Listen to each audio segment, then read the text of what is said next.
I think it makes people stop and think and really just appreciate what their day to day, which I think is a pursuit of happiness in life, is, just finding beauty in the little things and just, finding beauty in the mundane.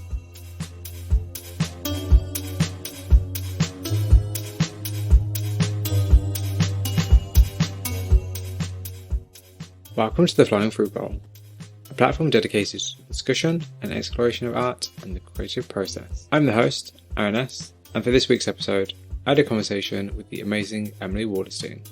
This is the first part of a two-part conversation. Emily Wallerstein is a fine artist based in Los Angeles who uses art as a way to explore the American landscape. With a focus on the unseen and often disregarded, Emily's paintings highlight the potential beauty in the mundane and how we are all united within the places that we live. So let's start where I start with everybody, which is just tell us a bit about yourself and how you became an artist. Sure.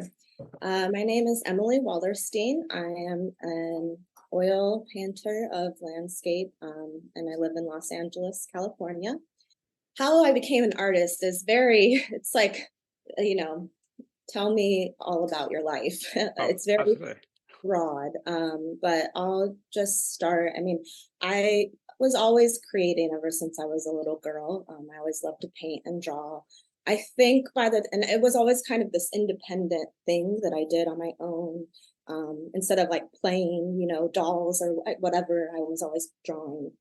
And, about middle school, I kind of started to realize like, okay, like I might be good at this, and I enjoyed it, but I was starting to like, I could see that I was, excelling. And so that kind of just rolled into high school. I did advanced placement art, which is kind of where they give you like a concentration of an art class and you build a portfolio and then you submit it and then you get like a college credit for it and then you get the people judge it and you get critiqued. And so that it's kind of this advanced art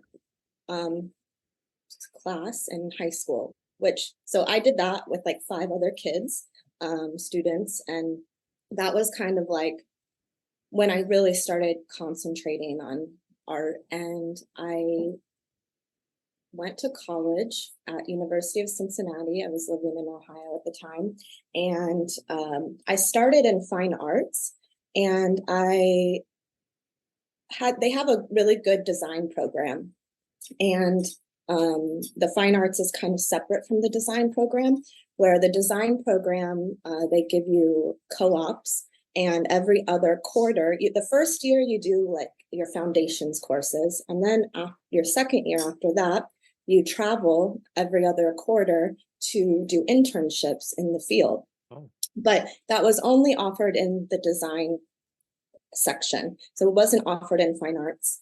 But I was interested in fashion design. I didn't get into the fashion design program the first year. So I started in fine arts and I was okay with it, but I still had this like kind of inkling to switch to fashion, for the opportunity to do these internships because that's what the program was known for. It was more competitive.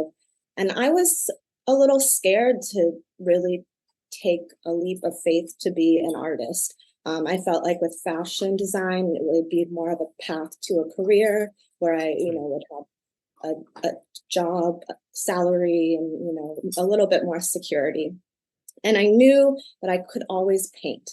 That was my passion. And so I, was like, well, if I switch to fashion, then I'll have a career and I can always stop and paint whenever, or paint in my free time. So I really, it was this big deal. I had to make a decision, and I chose fashion, and that, sent me on a whole nother path of life for a long time. That was a 5-year program. So I'd already been in school 1 year. So here I am another 5 years. But it was wonderful. I went to New York, San Francisco, Newport Beach, California, always moving and working at different fashion companies. And out of school, I started working at Abercrombie and Fitch, their home office, designing for them it's in Columbus, Ohio.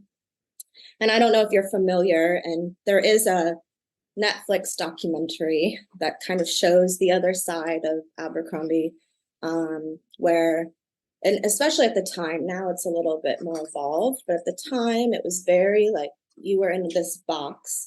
And I understand the need to design into a box for a brand, but they also wanted you to be in this box too as a designer, where they wanted to control what you wore. You know, it was implied that you needed to wear their clothes and these three types of shoes, and you couldn't wear purple and you couldn't wear black. And How so it weird. was, yeah. And, you know, it was a wonderful experience in other ways where I did get to travel a lot and visit factories, and that will influence me in the artwork that I create in the future. But in general, I was pretty unhappy. I felt, you know, after the first couple of years, I felt really like stuck and I wasn't living my authentic self. And it was really hard to get up and go to work every day and be okay with it. So I started painting on the side. You know, I was like, I'm going to do this, start this series, and that's going to be my creative outlet. And that's kind of where it started. I worked on the series for 10 years on the side while I Wow. was working in fashion, because you really don't have a lot of free time. It's long Yeah. hours and such. So again, long story short, I started the series, and then in 2018, I found out about the Beverly Hills Art Show, and you know, I was encouraged to apply to it, and I did, and I got in, and that was kind of the start of me showing my work. Um, and you know, since then, now I'm a full-time artist. Wow. As That's of amazing. September of last year, 2022. So I'm Wow. very, this is all kind of very new to me, because, you know, there's a difference of, you know, showing your work and it being your passion side project to actually like trying to make it as an artist, and Yeah. really being new to the art world, but not necessarily, you know, young in my own personal career. I feel like you know, I have a lot of experiences. So that's kind of the long story short of it. It, that's really amazing. And I'm actually kind of curious, like, what has been the most surprising thing about you being a full-time artist? Um, right now, I think because I haven't been painting full time for a year yet, it's, you know, that I find it hard to kind of wait for things to like I feel like I haven't been active enough yet. I go to shows and I'm in some group shows, but I feel like that constant need to have things out there, and I'm kind of holding tight, waiting until I finish this new body of work. And that's kind of surprised me, that I thought that, you know, it would be this like I'd hit the ground running and then there would be this momentum. And it's kind of just been this like, have to hunker down and do Oh the yeah. work. And it's a little bit quiet for a while.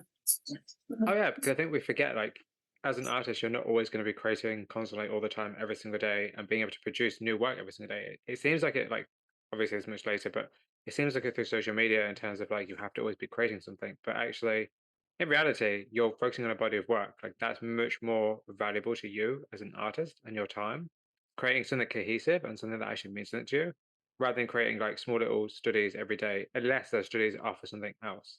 So I think realistically, like that's a really good point to raise in terms of like actually just the taking the time to kind of just realize, oh, actually, I do need to just create work when I create it. And you know, I think it's being a full-time artist is really, really hard. I think as well. I think that's the Yeah, thing. I didn't realize it would be so hard. You know, it was something that I always wanted to do. Yeah, And I think that, you know, my family and friends kind of thought that when I flipped the switch to do it, yeah, that it would be like, everything's wonderful, you're living your dream. And I'm yeah, like, oh, actually, there's a lot of challenges that come along with this that are different and new. And I'm learning a whole new way of life. And it yeah. isn't easy. And that actually is the biggest surprise, I think, that I thought I would be like, oh, wonderful. And Mm. it's hard to, you know, get kind of like, oh man, this is tough. It's because a lot of work. It's a lot of unexpected work on top of the work you already do, just painting itself. Because painting an image itself is hard enough, but it's like you have to be so much more than just that. And actually, could you talk a bit about like what other hats do you have to wear as an artist outside of just painting? Right, right. Yeah. Yeah, I mean, a lot everything, right? Your own company. So you have to until you're not and you can outsource things, but that requires success. Well, I know I don't want to say success Yeah, necessarily, but it requires money, I think, usually to outsource things and income. And so it definitely is difficult. And because then your time is divided. If you can't yeah. outsource the marketing or the sales or all those things, and it requires a lot of running around. You're, going to galleries and Mm. it's so to find the balance of creating and you're like your salesperson, your marketing person, you're the producer, you're the Yeah. content creator, you're the conceptualizer, and you're the laborer and all. So it's really all the hats. What would be the one thing you'd like to outsource if you could? um I think marketing and sales, like I would like to just produce and let someone else find the Mm. buyers and sell the work for me. Yeah, because I think a lot of artists would share that sentiment. I think if there's one thing artists don't really like doing is marketing their work because it takes so much time and effort. Yeah. And You know, the tricky part about it though is then when you do outsource that, you're kind of removing that connection that yeah, the artist has to their audience. And I think that's one thing that is really special and what draws people to your work is who you are and that connection. They connect to your work, but you created that. So it's like they connect to you. And I think removing that personal aspect might, detract from everything in general. absolutely. I completely agree. I think because that's the issue. Like, everyone's like, I would love to, get someone else to do my marketing, but then it wouldn't be you marketing, so it wouldn't be from your viewpoint as well. And not just that, Right. like if you, it's kind of like a lot of power to give to somebody you don't know, or to Yeah. outsource to somebody who could, spin any kind of narrative on your work and say things that you don't, that doesn't align with you and Right. your values. Right. But do you actually have any advice? Well, before I ask you the question, is like I just want to say, like, I speak to a lot of artists who are both part time and full time. So, Yeah. do you actually have any advice for artists who are looking, part time artists who are looking to become full time artists? Hmm. Um, I mean, for me, it was something I had to think about for a really long time. And I kind of prepared in a way for it. So I think, do what you can every day in terms of like moving towards that goal because that's all you can do, really. Like I don't, Mm, there's not like a bullet point, do this. Everyone's journey is unique and where they're coming from, but I think, just put the time in that you can, and hopefully one day it just kind of takes over. um yeah, because I think what I've, from what I've heard from different artists, is that like it's not the creation of the art that's a problem. It's finding the time to balance everything and to make sure that they know when they're ready to take that leap. I think that's really the thing because you can take the leap at any time. yeah. Doesn't mean that your work is going to sell. I think people either wait too long or they jump too soon. So I'm always curious about how people make that transition. Yeah, I mean, honestly, I will be honest that I got let go from my fashion job, and Ah, I had been at the company though 9 and a half 9 years. oh, that's So, pretty rough actually. Yeah, uh, I mean, it was time. It was yeah, time for me to do something else, to move on, and I was scared. I was scared to take the leap, and I think, having worked for them for so long, they knew that, yeah, and they kind of pushed me to do it. And yeah, so, it is scary to do it. And sometimes you don't always make those decisions on your own. But then yeah. when you're kind of like, okay, I guess here I go, and see where things lead. See, I think that's pretty beautiful though, because it's like you took the opportunity. Because Yeah. had they actually not done that, had they not actually let you go, you probably never would have, at least I not right was, now, yeah, had right. become a full time artist. But because you're in But that it position where you're never like, feels like the yeah, right time, yeah, because when you're in a position where like, okay, we've got nothing left to lose, like you haven't got a job, you've got the time to do what you want to do, like let's Right, utilize that time as long as you've got the means to do it. And because right. you're already doing it as well, it's not like you had to just suddenly start. It was like, oh, okay, let's just progress. Right, You right. already had the good thing about you though is that you've already done the groundwork. That was the good thing Yeah, was. So it's quite yeah, clever on your part to be like, okay, cool, I'm going to get this emotion now. Whether it yeah, goes somewhere or not is not the point. The point is that I'm doing something that I enjoy. right, right. I think there's a lot And to be said for doing jobs that you don't particularly like. yeah, Because actually, could like genuinely, as funny as that probably is to say, but like you do actually really figure out what you do like because you do that outside of your job. It's kind yeah, of interesting, actually. I don't yeah. know. I don't know. Yeah, totally. It is. Yeah, because it was kind of like, you know, like if the job doesn't necessarily make you happy, but you need the job to, provide for your family, then you just have to do it. And I think, Yeah, I think as creatives, we are so passionate about things that we want our jobs to fulfill us so yeah, much and like all those things. And I don't necessarily think that's always possible. And I think it's harder for creatives to kind of mm, just be okay with it. Um, so yeah, I think it is, I always was like, I hope to do this eventually and let me do this in my free time because I love it. Um, and yeah, but now it's kind of the pressure is different, yeah. I'm, you know, you have, I still now have deadlines and like, yeah, I think the thing is that like once you become a full-time artist, like you set the deadlines, and it's yeah, like you are the only person you answer to in the best way and worst way possible, right, because like right. you put all the pressure on yourself because you know what you can and what you can't achieve, but you also realize like if you're not doing the work, you're the one who's going to suffer. That you can't Yeah, blame anybody else because nobody has a right. problem, it's your own. So it's Yeah, like it can be. I bet that can be quite tricky because like as you said, you have deadlines. You need to make sure you meet those deadlines. yeah. Yeah. And it's like, I do show up every day and I, put the time in, but I found when I was, working full time and it was, in office and I felt like there wasn't a lot of flexibility. Mm, And I have a 6-year-old son and, it's hard to be a full-time employee and a full-time mother, yeah, and it's and to have the flexibility to be there for your child. And so now I'm like, oh, I can go to his school presentation or what, easier than trying to get out of a meeting at work to go to it. And yeah, so that's nice, but then it still is like takes time away from yeah. what I need to be doing too, and Absolutely. I have to put my foot down sometimes.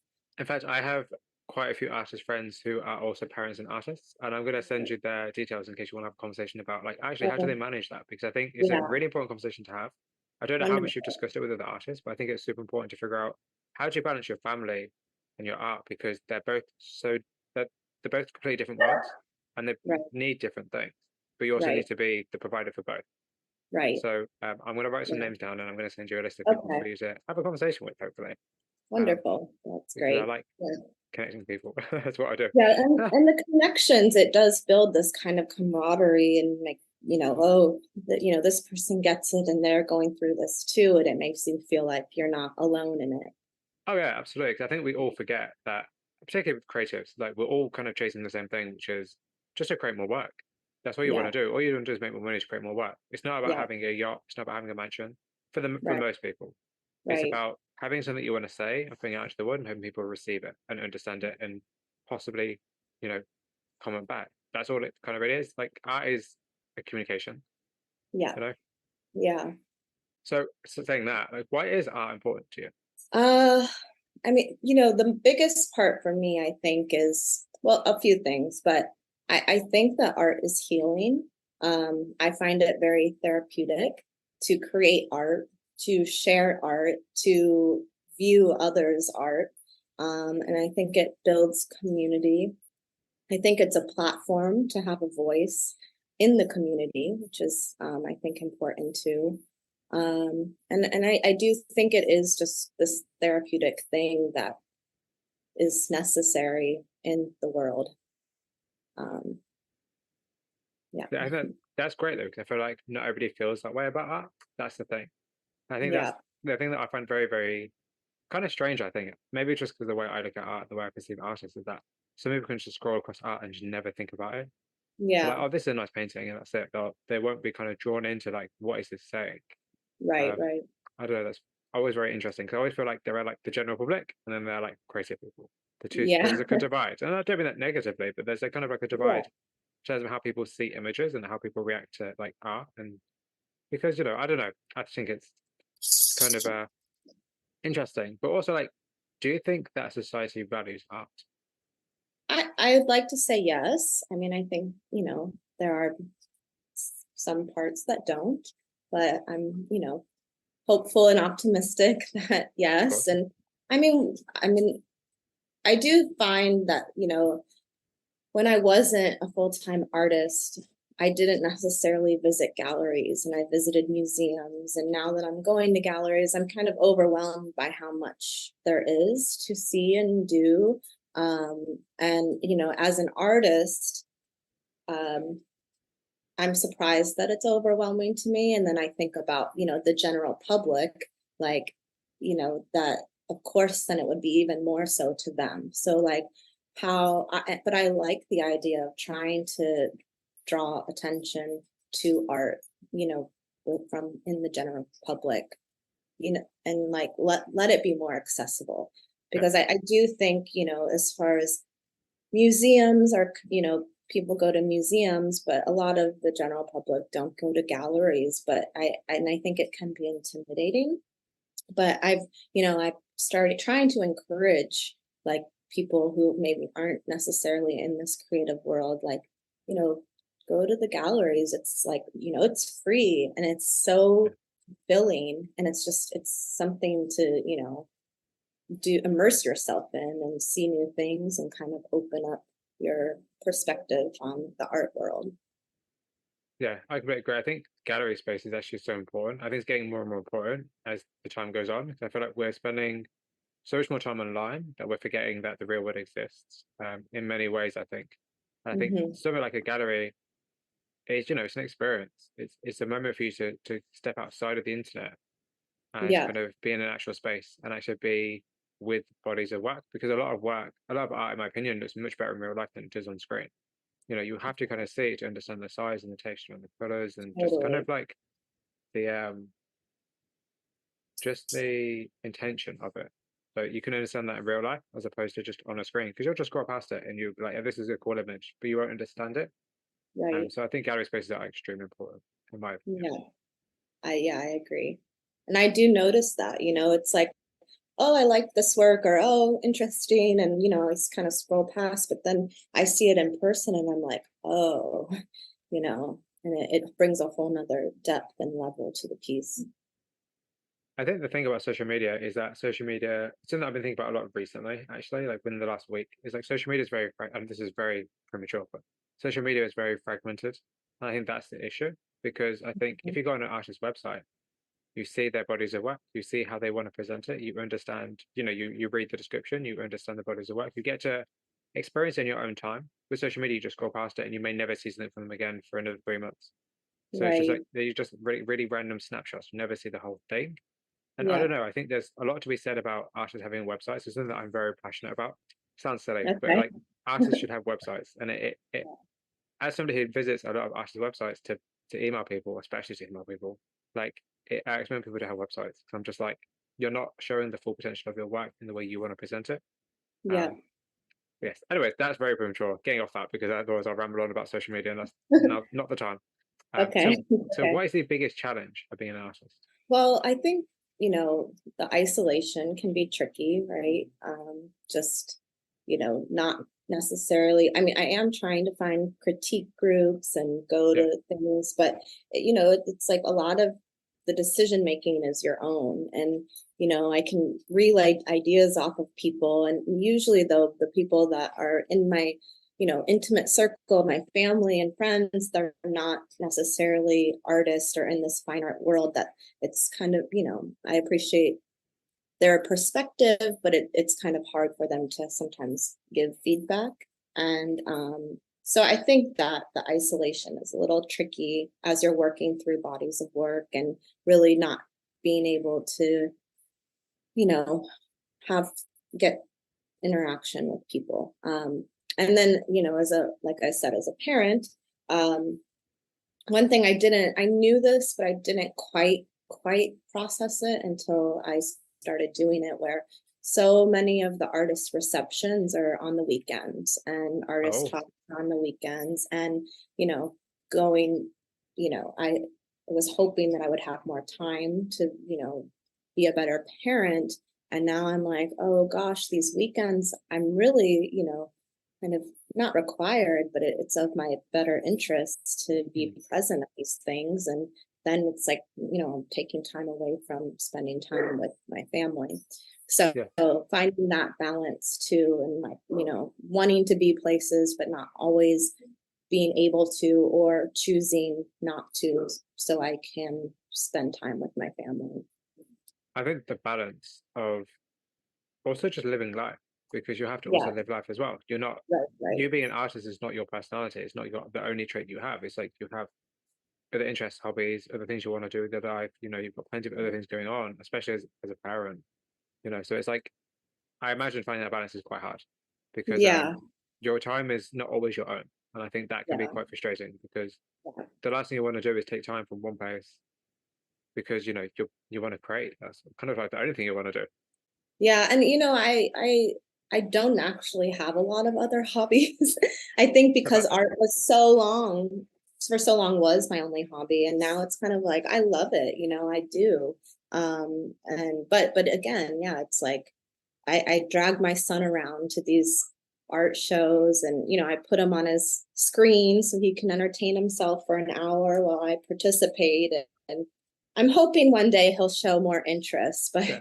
he's kind of like, we made a joke, and I know he, wasn't honest, or he was just kind of joking. He was like, I don't even like art, mom. And I was like, oh, you're not allowed to say that.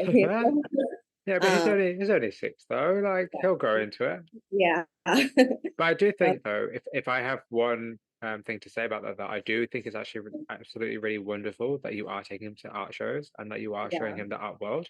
I think that's one yeah, thing a lot of people lack in their youth, yeah, particularly growing up. I think a lot of people lack that. So I think I have so much respect for you for doing that. yeah. And I actually love seeing the way he perceives things. And, I do say, like, I'd like you to look at the art for a little bit before you, go off for a minute. And, the art that he's drawn to, and then his perception of it is always so interesting. And Yeah, I love that innocence of it, yeah, and what he notices. And I mean, he could be a critic, go join a yeah. critique group himself by his observations, which is very sweet. But that's perfect because you're giving him just such an interesting perspective of the world that he wouldn't have otherwise. So Yeah, I honestly like kind of kudos to you for that. I think that's a great thing. yeah. And I do hope it opens his, mind to like what is art. And like, we see so much range of what the different types of art in these galleries. And, I think a lot of people, I feel like for so long when I was growing up, like, that's not art, or, Mm, and I don't hear that ever anymore. But I like that, I'm not allowing that to happen to him either, yeah, where it's just like, this is like a broader thing. And, what is art to one person may not be art to another, but it all is actually art, and you can create what you want, and yeah, everything is worth it. yeah. I like that. I think that's a great gift to give him because you give him the gift of perceiving the world Yeah, with an open mind, and I think not everybody has that. So I think that's a great thing. yeah, Personally. yeah. So Thanks. at what point did you feel comfortable calling yourself an artist? I mean, I'm always an artist, I mean, anyone can call themselves an artist, and, it is what you make of it. So I still get a little uncomfortable sometimes saying I'm a full-time artist. There was this transition where it was like, for a little while, I was like, well, you're not working. And I'm like, no, I am working. My work now is being an artist, Mm, that's my new career. So, um, but for it takes some time, even, when I'm having to write down, like, what is your profession? And I have to say, like, full-time artist or artist, and I think sometimes it's not taken as seriously, mm, just on paper. unless you're really in the art world and can see like how I'm participating and the, value I'm adding. But so I'm very, open-minded about, there's not this like artist like true definition and hard stop, and you know what I'm like. Yeah. Yeah. Yeah, So I'm still working on this though. no, I'm always interested because it's just like, as you said, like anyone can call themselves an artist at any time. There's no particular definition of at which point you then call yourself an artist. It's kind of very self-imposed. And as soon Yeah. as you do, you kind of set that ball in motion. Yeah. And I think it's interesting, like listening to the other artists on your podcast, and a lot of them are further in their careers. So I kept thinking like, my story is, I mean, everyone's story is different and Yeah. everyone's history is different, but I do feel like since I am at the beginning, there's a lot of unknowns of Yeah. what will be. And so it's kind of interesting to, like, I feel like very fresh into this world. And But I think that'll give you a great perspective though, because you're not thinking about it in terms of like what you've learned. You're thinking about it in terms of like what you could learn. And I think there's a lot of right, value in that because it's just like right now you are open to every opportunity. yeah, Like things yeah, could like there's nothing like you know what you want, but it's like you're just more open-minded to everything because it's like yeah, in 10 years time like you'll know solidly what's going to sell, what's not going to sell, what's going to work, right, what's not going to work, right, and right, you and yourself would have changed and your work would yeah, also have changed. So yeah, what I love now is that because you are at the start of your art journey, it's like you know what you want, you just need to find a way to get there. yeah, yeah. But I also love the fact you're not in a rush to do that. I think that's actually really great as well. I think that's a really Yeah. great thing. I mean, I definitely have, outlines of goals and things. And I had an interview, or not an interview, but I did a consultation with Christine Shoemaker. I'm not sure if Oh you're yeah, familiar yeah, with her, but and she kind of was like, wow, like all these goals, it's like a lifetime of yeah, like, and I'm kind of like thinking, this is my, 5-year plan or something. yeah, And my mother-in-law even too was kind of like, um, take your time. This is mm, just the beginning. So yeah, I appreciate that you observed that, but yeah. it is kind of something that I'm also, being reminded of too, that it does take time and this is Oh a journey and it's the beginning of it. yeah, So, because being an artist is a lifelong career. Like, we forget right. that very easily because we look at kids on social media becoming really famous really quickly. But art is a Yeah, lifelong career. You're always going to be doing art in some aspect. Might not be painting, it might not right. be present, but in some aspect, it will always be with you. I think Yeah, that you can't rush good things. yeah, It's great to want a career tomorrow and have solo shows around the world because who does not want that?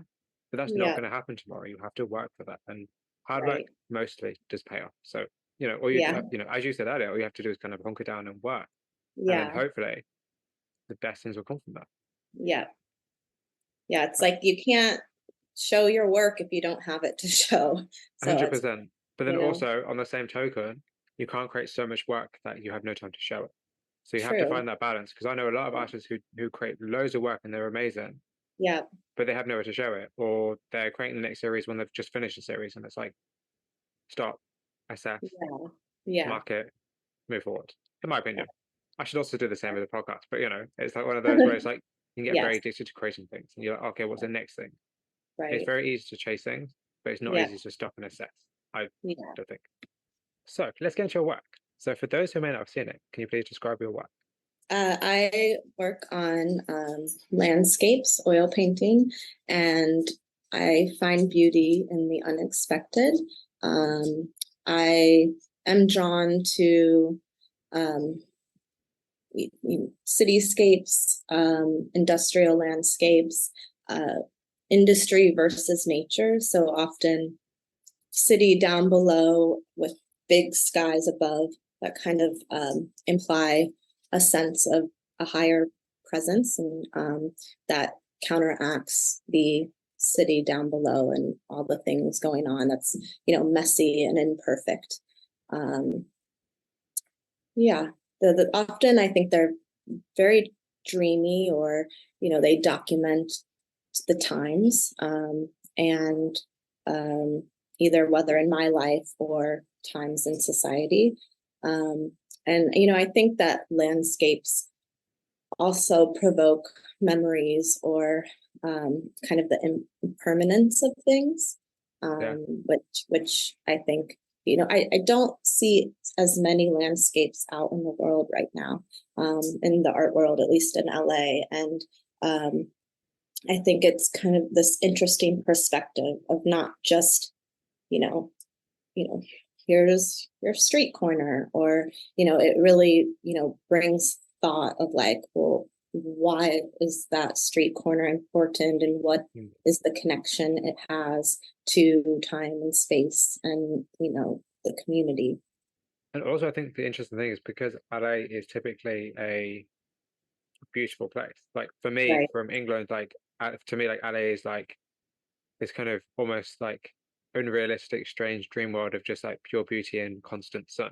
When actually, it can be a lot grittier than that, and it can be a lot more kind of not I was gonna say dangerous, but not dangerous, but it can be a lot more kind of that you're showing like the underside of the city. It's not about the kind of beauty and the heat and the glamour. It's about, oh, actually, this is actually just this like any other city. It's a city. There are parts of it that aren't as great. Yeah. And I like drawing attention to things that are kind of unseen, where you pass it every day and you don't notice it. But then if I, paint it in this, beautiful manner with a lot of emotion, I think it, makes people stop and think, and really just appreciate what their day to day, which I think is, a pursuit of happiness in life, is, Yeah. just finding beauty in the little things. And so just, finding beauty in the mundane of your everyday world, I think is important. Yeah, I think that's really interesting. I feel like that's kind of like the power that art has is that you can take something that is every day, that, like, people see like a fire hydrant, for instance, Yeah. and because you've captured it and you've kind of frozen it in time and you've taken the time to also create that image, it kind of makes people stop and look at it and observe themselves and their relation to it. I think art is Yeah. quite powerful in that way. And I think Hmm. the fact that you choose landscapes are very interesting because, you could have chose portraits, for instance, or Right. you could have chose to create pictures of animals, for instance. But Yeah. like, why is the landscape important to you specifically? I mean, I think it documents, the history of things. And I know that, as things are built or taken down, and Oh yeah, of um, course, yeah. it goes away, and even just capturing moments where, a few things that I produced during COVID or inspired by, the fires in Los Angeles, it really, I think we all experienced it, and then, we don't want to experience it again. We've moved on, but to just have, a piece of art that reflects, you know, and symbolizes that time, I think is important and valuable for history and the art world. So is it important for you to create a beautiful image? Um, Sort of. I mean, you know, but I find, things maybe that aren't beautiful to others beautiful anyways. So to me, like a beautiful image, might not have necessarily been a beautiful image to anyone else. But I think that the way I painted, or, the brush strokes and the emotion that goes into it, it'll always be beautiful, even if it maybe isn't.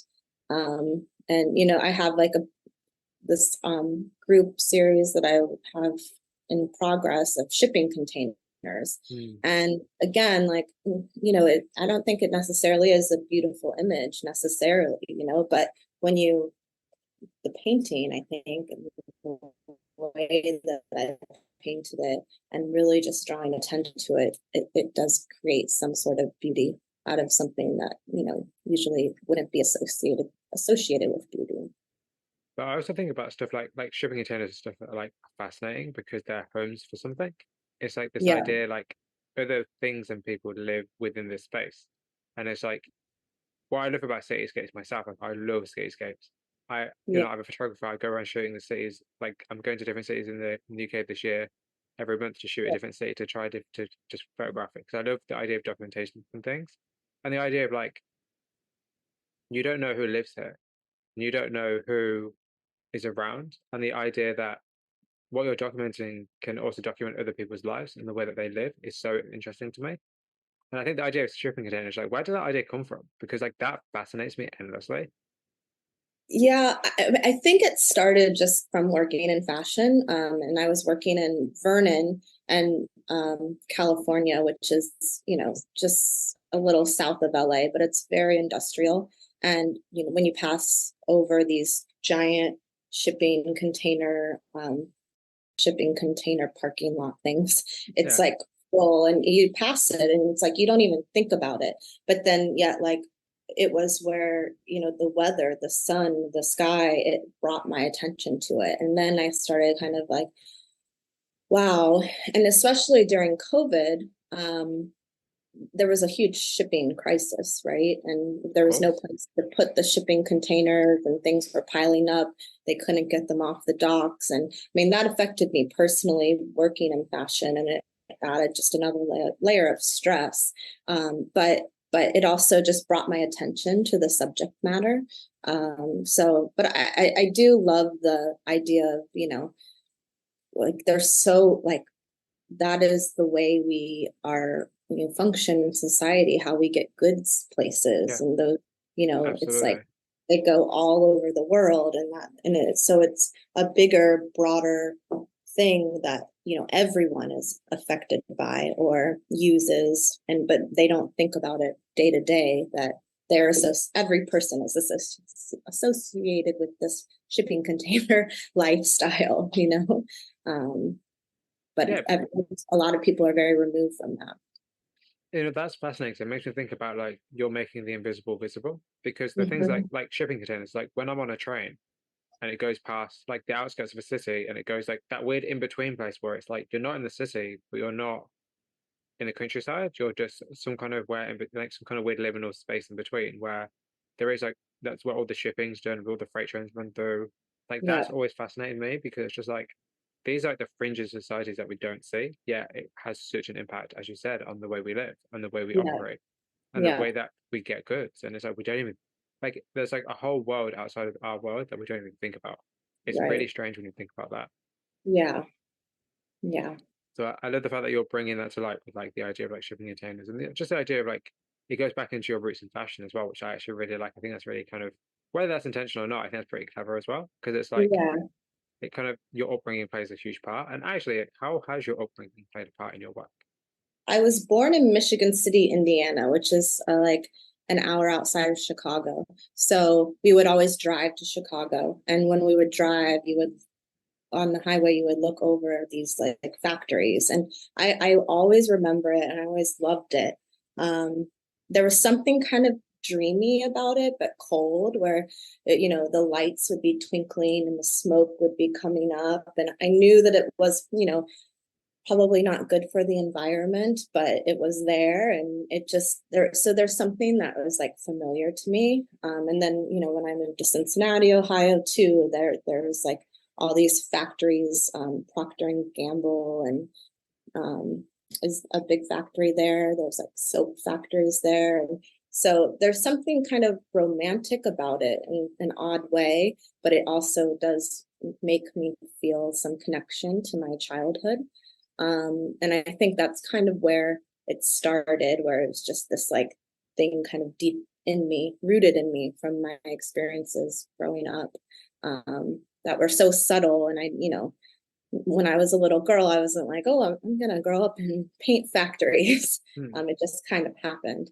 Um, so I think that, and then just, my day to day experiences definitely reflect what I paint. And, like I said, I didn't have a plan necessarily to paint traffic. And when I came to LA and I felt like I was always, driving home in traffic, but I was getting to see these beautiful sunsets. And now that I'm not in that evening commute every day, I'm like going out to try to like chase the sunset when I think it might be good. But it's just like I'm always inspired by what's going on around me. And I think that will always change. So your traffic series, actually, I'm glad you said that Yeah, because I wanted to raise a point. Like it's funny to me because here in England, like you obviously people drive all the time, but you don't have to drive. I feel yeah, like in America you have to drive. Everything's yeah, so far apart, you can't not drive. So like this idea of being stuck in traffic, and somebody once said to me like the idea of traffic is like a limbo state because you're neither inside, you're neither in the outside world, but you're also within your own world inside a car. yeah, It's like it's kind of like this really interesting middle ground between the internal and external, which is a lot of what I see within your work. Because even going back to like the shipping containers in factories, it's like that leads on to bigger conversations, not just about the buildings themselves, but also about who occupies those buildings and kind of like how those buildings impact everything outside of them, but we don't think about what's inside of them. It's kind of like this whole, I mean, I don't know if it's something you've thought about, but this whole like, context of the internal versus external. Is that something that you've thought about in your work?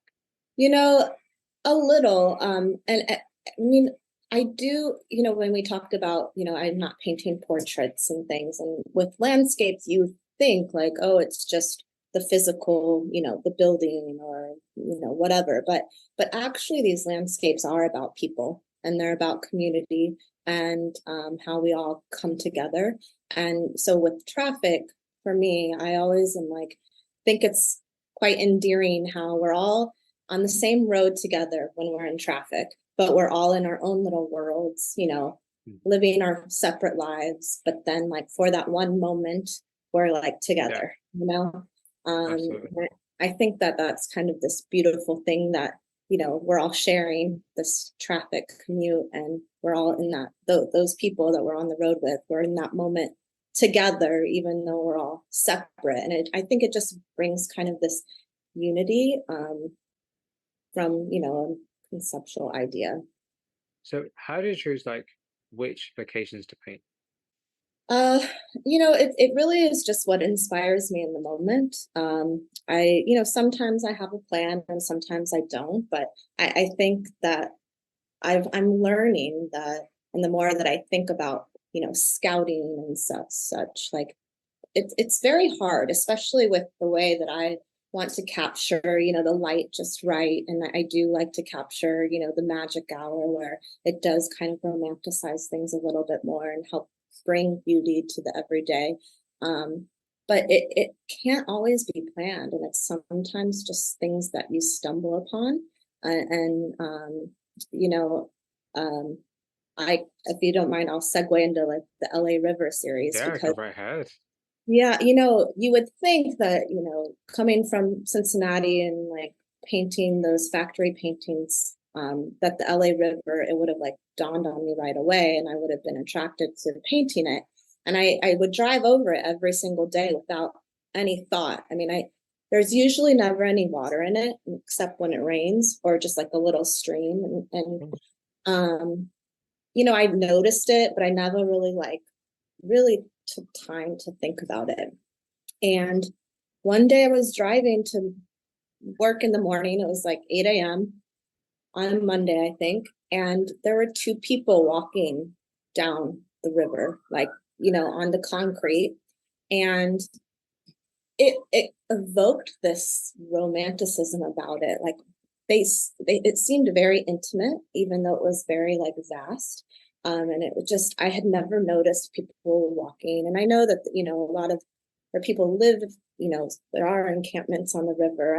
I've found them more now that I'm like kind of aware, but it just really was like, oh my gosh. So, I pulled over and I shot the image, and that's kind of where that started. And like, so I just kind of let the world impress me, and then I kind of go on these tangents of chasing after that original inspiration. See, that's really beautiful. And it's something that I said to our mutual friend Laurie about her Oh, work is the idea of like it's about observation.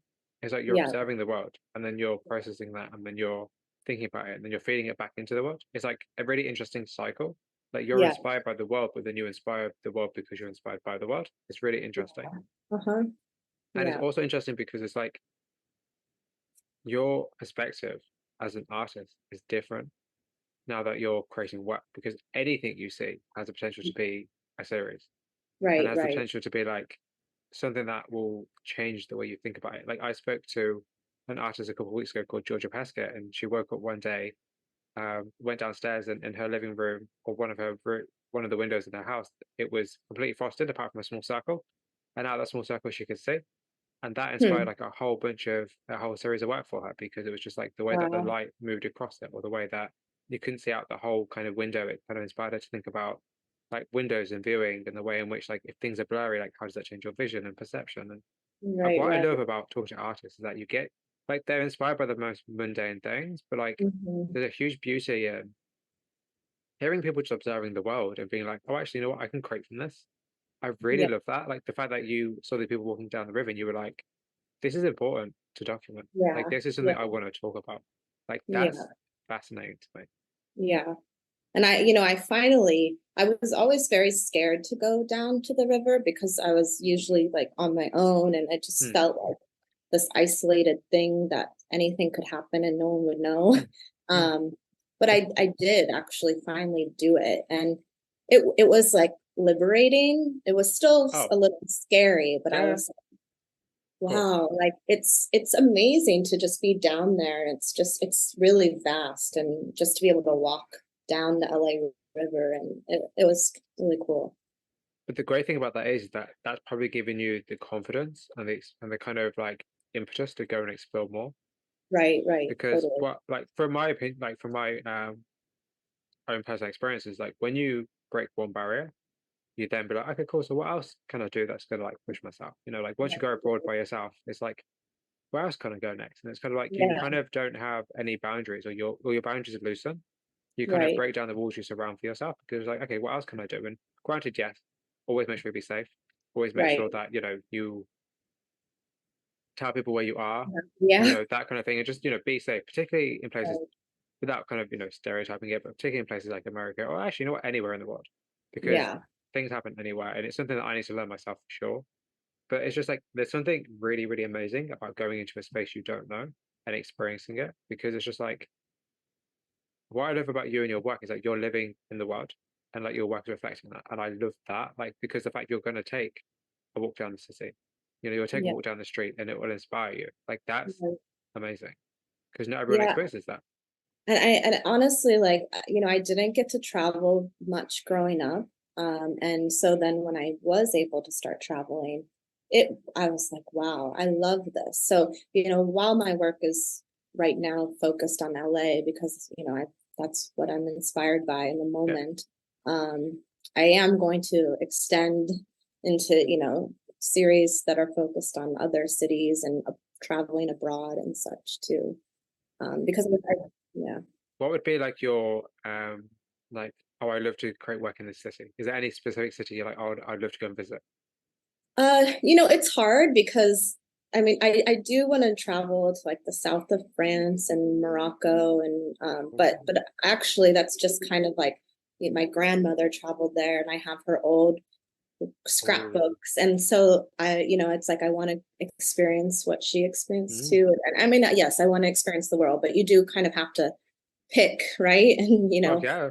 you can't do it all at once. But working in fashion and going to factories across the world, I've gone to China, Hong Kong, Wow. Shanghai, Taiwan, Taipei, and Bangladesh. I went to Bangladesh, and that's kind of where everything changed for me, where I was like, I don't know if I can do this anymore, be in fashion. And like, it made me really open my eyes to things. So I have a series of work that, I will get to eventually that are based on photos that I took in the car Oh.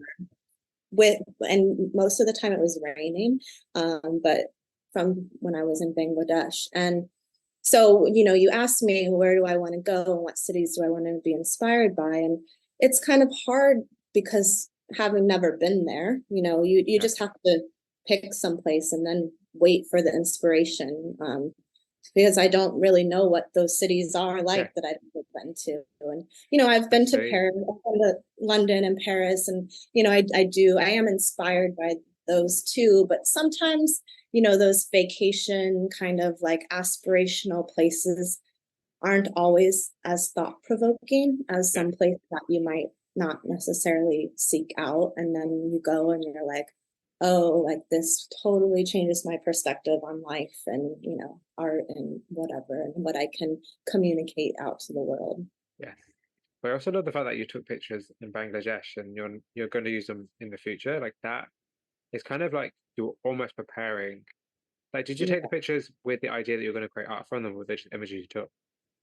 Yeah, not necessarily at the, I mean, I think, you know, I was already working on the factory series. So there was kind of starting a momentum, but I wasn't, you know, there was no projection of timeline of when I would be showing my work in general. So it was something that was kind of, I'm always snapping photos, you know, and I wish that the iPhone would have come out earlier in my life, because I do find it so valuable to just like handy to, you know, document everything quickly. And because you know, a lot of the travels, I don't have as many photos as I would like because I hadn't had, you know, a nice phone yet. But yeah, it was, I mean, I think it's very moving still. And I've been sitting with it for 10 years now. And so I think that it will be a powerful work of a series when I am moving on to it. So, do you paint from photographs? Yes, I do. I was gonna. So, what does a painting do that a photograph doesn't? I think that for me, I have a lot of texture in my paintings, or, you know, contrasting texture, where often I'll paint the sky very soft and then the ground with a palette knife just to add to the contrast between the two. And I think just, you know, that artist like touching the paintbrush and the paint and then that to the canvas, I think it adds like another level of connection to the work, and kind of evokes an emotion that comes from the artist. So I think, and you know, I think I don't want to devalue photos, because I think photos can do that too. But I do think that with painting, there is kind of this artist freedom to manipulate things, and or, you know, just, you know, I'm not always planning like how things are going to come out, and it just happens. And I think that's kind of nice too, that it's like a surprise of like, oh, my hand just did that, you Yeah. But know. hopefully for the better, not for the worse. Yeah, yeah. So, I Trust in actually, the process. yeah, you have, as an artist, you have to trust the process. Yeah, I want to also touch upon your California scapes. I feel like that yeah, body of work is very different. It feels like a lot more warmer and a lot more relaxed. You know, I look at it and I'm like, this is kind of what I imagine when I think of like images of America, like nicely painted images of America. That's kind of what I think of. Can you talk yeah. about like what kind of inspired this series and like how does it actually differ from the rest of your work? Sure. It's a little bit, I don't want to say heavy, but, and I didn't talk about this so much in my, you know, how I became an artist and things, but, you know, I started with the Factory series and the Traffic series, and then I had started seeing the blurred kind of images, and just as I was into the art world. And I really loved them. And I did feel like they brought this sense of peace. And just before I was showing at the Beverly Hills Art Show, I actually was diagnosed with breast cancer. And Um, and I lost my mother too. oh, And I'm it was, sorry. you know, very sudden. Yeah, it was, you know, it was a very hard time. And, you know, as I say, like art is therapeutic, and art kind of saves you, you know, Of in course, hard yeah. No, times. absolutely. So during that time, you know, I needed to create, but I really couldn't create things with a lot of um, detail, because, you know, I was going through radiation. So I was, you know, I Yeah. was sick. So, and luckily I didn't have to go through chemotherapy, but there was still like, you know, a lot of like tired. I was tired. I was, you know, burnt, sore. Like it was very, you know, hard. And I had to, but I had to create. I had to do it to like keep going, you know? And so that was kind of the inspiration. And I know they are beautiful and seem light, but it was kind of this dark time, but it was a way to heal me. But then I wanted the viewer to feel healed too. Yeah. And I wanted it to be this like healing thing. And I'm actually, one of the pieces I'm donating to the breast center at St. Oh, John's wow. Hospital, because, you know, I took the inspiration image. My family and I had decided to take my son to Legoland, and I was still, you know, in treatment. And so it wasn't, you know, it was just kind of like, we have to do something that's like fun and normal. And we Yeah, were of staying course. at the hotel, and I got that image, and it has like a little bit of pink in it, and it's kind of like, I love the concept of like, you don't know where the landscape, you know, where the sea starts and the sky begins, and you know, they all kind of just blurs together. So I like that kind of as a symbolism of life, and you know, that, you know, everything does kind of blur together in the end, right? Yeah. And then finding that like piece of light, like there was just like this, you know, slivers of pink and warm light within the clouds, and just kind of, you know, finding light in dark times. But so there, you know, there were definitely different levels to this that are kind of dreamy, but I like that they're abstract in a way, and but they are supposed to be kind of healing. Well, I'm Healing. sorry for your loss, and I'm sorry if I've made you upset. I do apologize. That Yeah. wasn't my intention. You know, it's hard because it's like I don't always want to, you know, talk about it Yeah, of necessarily, course. because it's like I can talk about it. It's but I feel kind of bad bringing sadness into something that's, you know, like, but it is something that very much impacted my life and kind of, Absolutely. And also that's what, inspired the work. And it's right. kind of fascinating to me that in that dark period of your time, like the work was the light and you actually created something beautiful out of that. And a lot of respect for you, a lot of respect for you for even doing anything when you're going through that. Yeah. Because one of those two situations is hard enough. Both the situations together is it can, it has very much ruined people's lives. So, Yeah. I have a lot of respect and commitment for you for the fact that, you managed to get through that in one piece, to be very honest, Yeah. because a lot of people Well, wouldn't have been able to do that with one. So honestly, I have a lot of respect with that. thank you. Yeah. I'm still trying, you know, I still Oh, of course. struggle with those things, Of and course. Like you this know, is the interesting thing for me about doing these interviews with people is that like a lot of people say this is like therapy, and I think it's very funny because you don't know people. Like that's the yeah, interesting thing. Like right, right, I could look at your work and be like, oh, I think, Emily's like this, but actually right. you could be a completely different person. Like just Yeah, because your work is happy does not mean you're a happy person. Just because your right, work is right, dark does not mean you're a dark person. Like right. that's so fascinating because your work says something.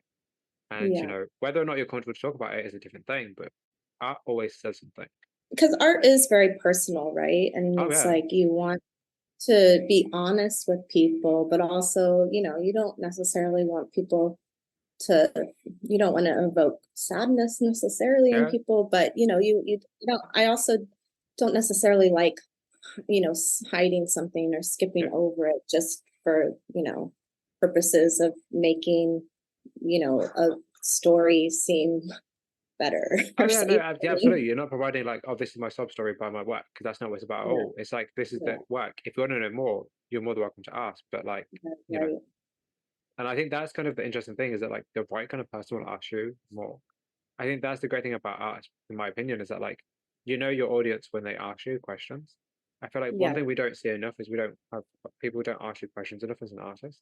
People right, don't inquire like what why did you do this? Why are you creating this? right, right. Tell me about this. Like we just say good job, nice image, beautiful.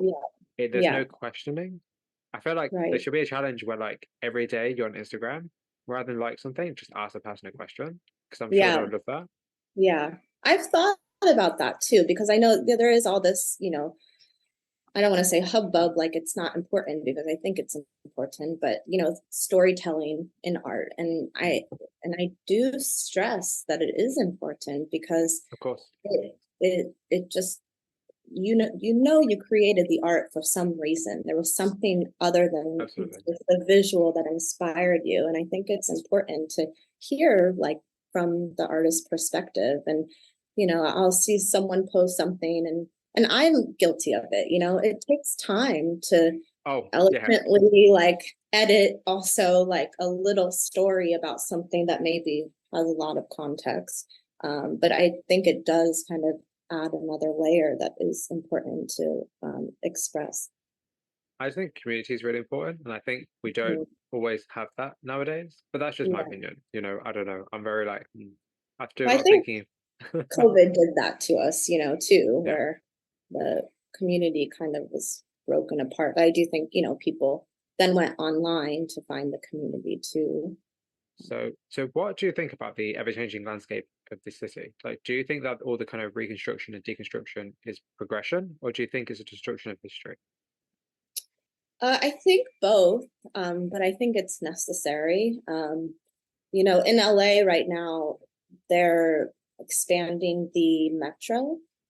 So there's a lot of construction actually near where I live, and LACMA, the Modern Art Museum. And it's interesting how, it is progressive, but for a long time, it's not, it's like just a lot of construction.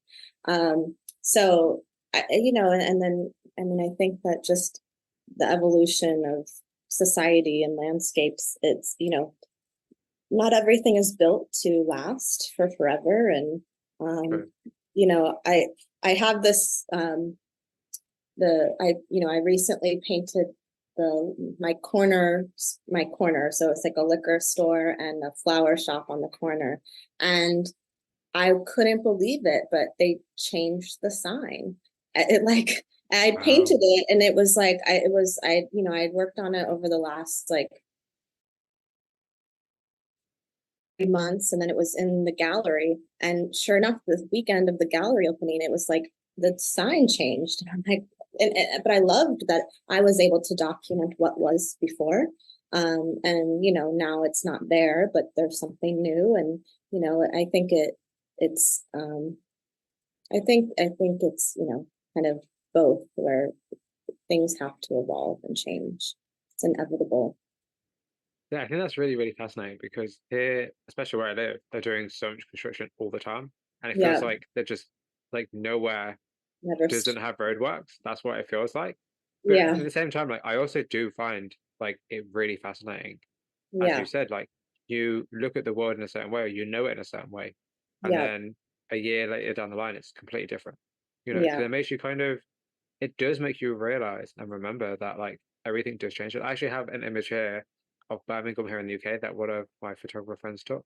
And it's an image of cranes over Birmingham. And the idea I said to him when I bought it, I was like, it's the idea of change. Like, I'm not a fan of change, but I like the idea that we have to remember that change is always inevitable.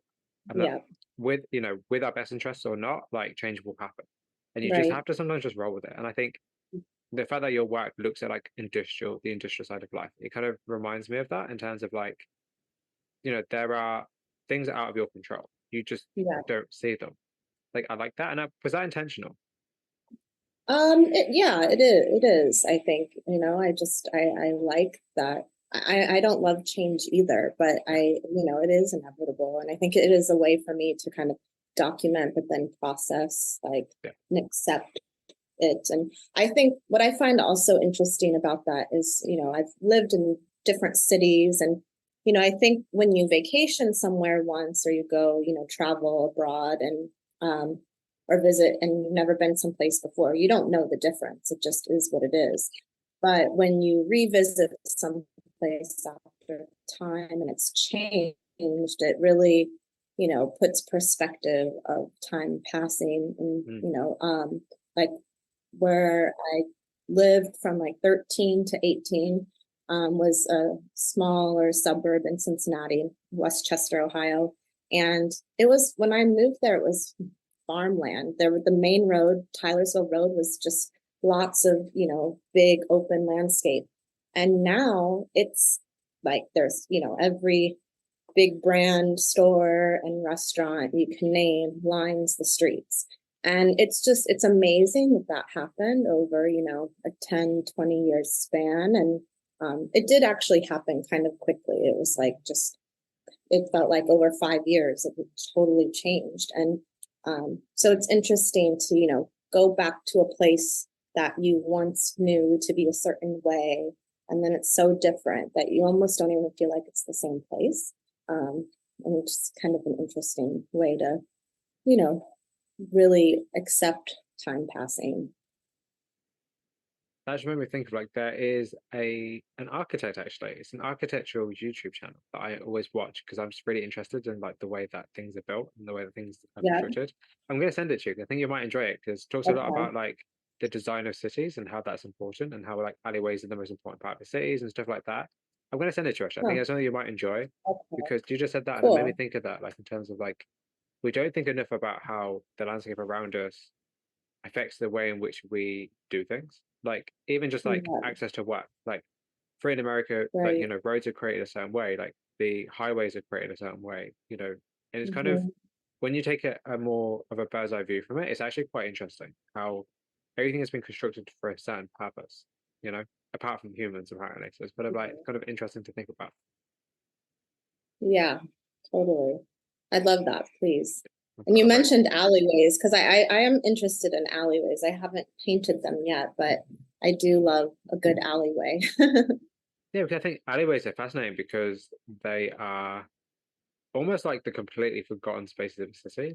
Nobody really likes them because they're a bit scary and a bit creepy, and you don't really want to walk down there by yourself, whether it's day or night.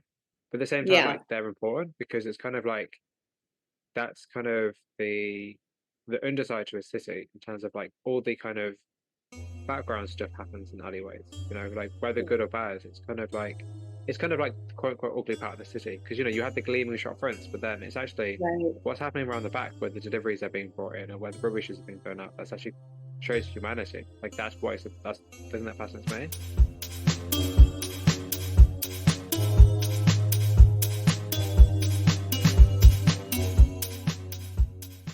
That concludes the first part of my conversation with Emily Wallerstein.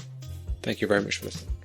If you have any questions or comments about it, please send me an email at theflyingfruitbowl@gmail.com or get in touch by social media sites such as Instagram and Twitter. The Flying Fruit Bowl podcast can be found on a variety of sites such as Spotify, YouTube, and Apple Music. If you like the show, please consider rating, reviewing, sharing, or subscribing on any of those platforms to help spread the word. Also, don't forget to check out theflyingfruitbowl.co.uk for daily art inspiration. And if you're a creative, please get in touch for a chance to be featured or interviewed. We now also have a Patreon page if you'd like to support the platform further. Tiers start from £1, and more information can be found over at patreon.com/theflyingfruitbowl. Additionally, if monthly donations are not your thing, we also have a PayPal for one-time donations. I'll include a link to our PayPal in the show notes. Once again, thank you very much for listening today. Until next time, folks, please stay safe.